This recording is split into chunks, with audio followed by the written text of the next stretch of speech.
Hello there, Ray here, and today I will be showing my simple spider farm. This farm is simple, compact, cheap to build, and yet it is very efficient. I built this farm last September, but this farm originally was built for something else. But then I got obsessed over trying to see if I could make the best spider-only farm that was good for the majority of players, and this is what I came up with. The spiders are able to spawn in these one high areas because the block above them where they spawn is a transparent block. And since spiders' collision box does not collide with this block above them, they are able to spawn in this very small area. The way that the spiders are killed to collect their string is by having them fleshed out with water. Then they will fall to their deaths down here. And then their loots will be picked up with these hopper minecarts that are underneath this floor. And then all the loot will be taken over and dropped off into these chests here. What makes my design the best for the majority of players is that it is fairly cheap to build. It only requires building blocks, redstone, pistons, and water. And you can see instead of having the water streams for every row, I only have the water streams wash every other row. This allows me to only use one water stream to wash these two rows as well as these two rows. So I can wash 4 rows off with one water stream.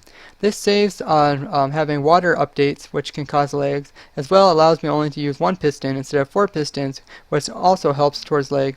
It also doesn't really affect the efficiency of this farm, but it does cheapen the farm up quite a bit. There are a couple pressure plates here that keep the water from spreading out. Once it gets out far enough, it will try to flow towards this drop off here, but it's unable to make it over the edge. This farm does not use any dispenser, which cause more lag than piston and are notorious for breaking because they can be butted updated out of order, which causes your farm to break. Here is a cutout of the redstone from the center of the farm. You can see how I got the farm to only be 2 meters high. This is by having the water source to the side of the piston instead of having the water source above the piston or below the piston. And since pistons when they extend are 2 meters tall, that was the limit that I could work with. And you can see that instead of just using 2 pistons, I used 1 piston. So you could actually have another piston over here on this side, and you could have the water source in between them, but this just saves on pistons. And you can also switch out the repeaters for comparators, but that just costs more.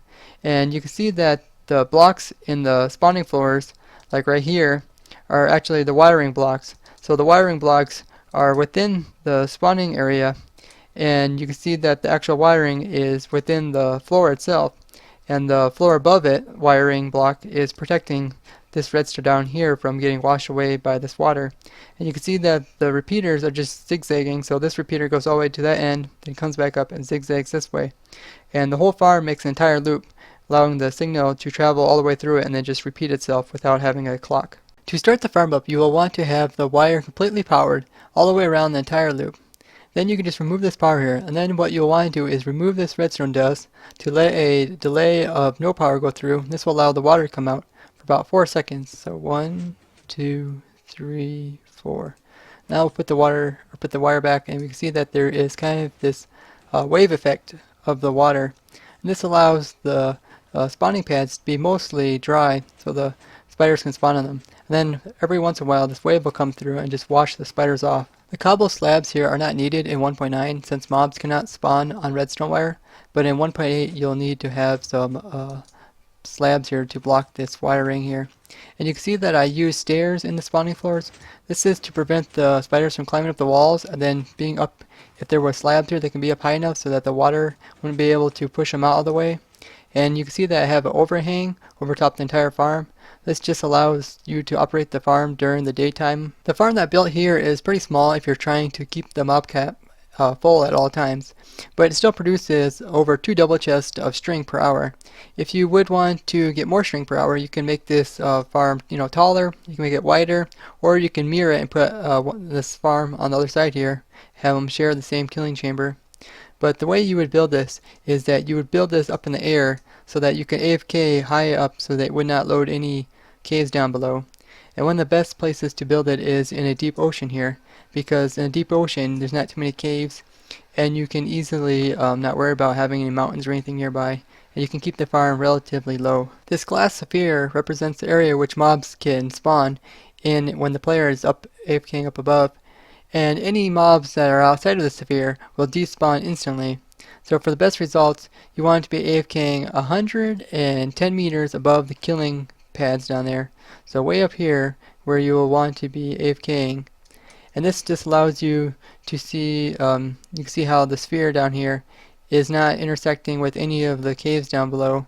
So that makes you high enough so all the mobs will not spawn if there is any in the caves. And then you'll just want to have your ladder out on the outside of the farm, and then all blocks that are above the farm you want to have sky access blocks.